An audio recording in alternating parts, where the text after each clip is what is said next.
I think brand loyalty has faded a little bit over the past few years, and I think it started before COVID. People now, you're seeing probably an all-time high of short-term leases. In our dealership's a high lease pen dealership. We're almost 45% in a single month doing leases. So I'm sure there's other dealers who are higher and some that are lower. But those short-term leases, people are going, maybe I'll try something else.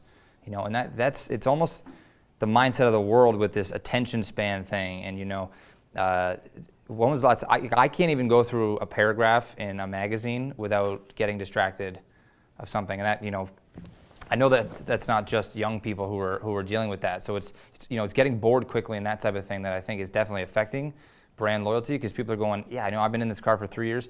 Let me try something out. Let me try something else out. If I can get a decent payment or a similar payment at another brand, why not try that out?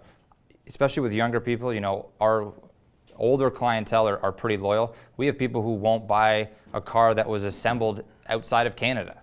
Right, they're so loyal to that end of it. So there's almost two ends of the spectrum that you see on a daily basis. The ones who are, I'm coming out of a Dodge going into a GM, and my next one's probably going to be a Kia. And then you have the Chevy Impala folks who've had 7 in their lifetime, and their parents had them, and this is their last beige one or whatever.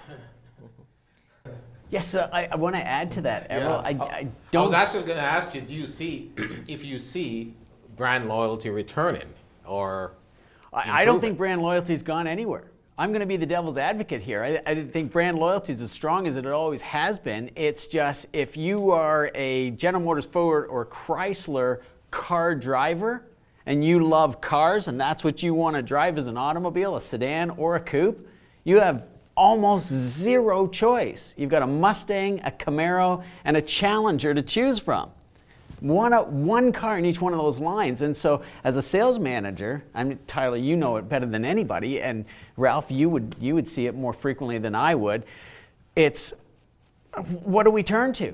And I've joked and fooled around with my Japanese and Korean dealers. Did the domestic dealer come over to you with a silver platter and say, here's my database of my car buyers?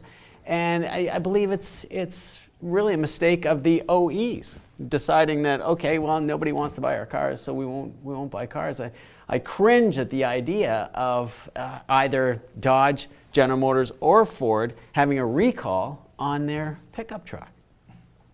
Holy smokes, what would happen?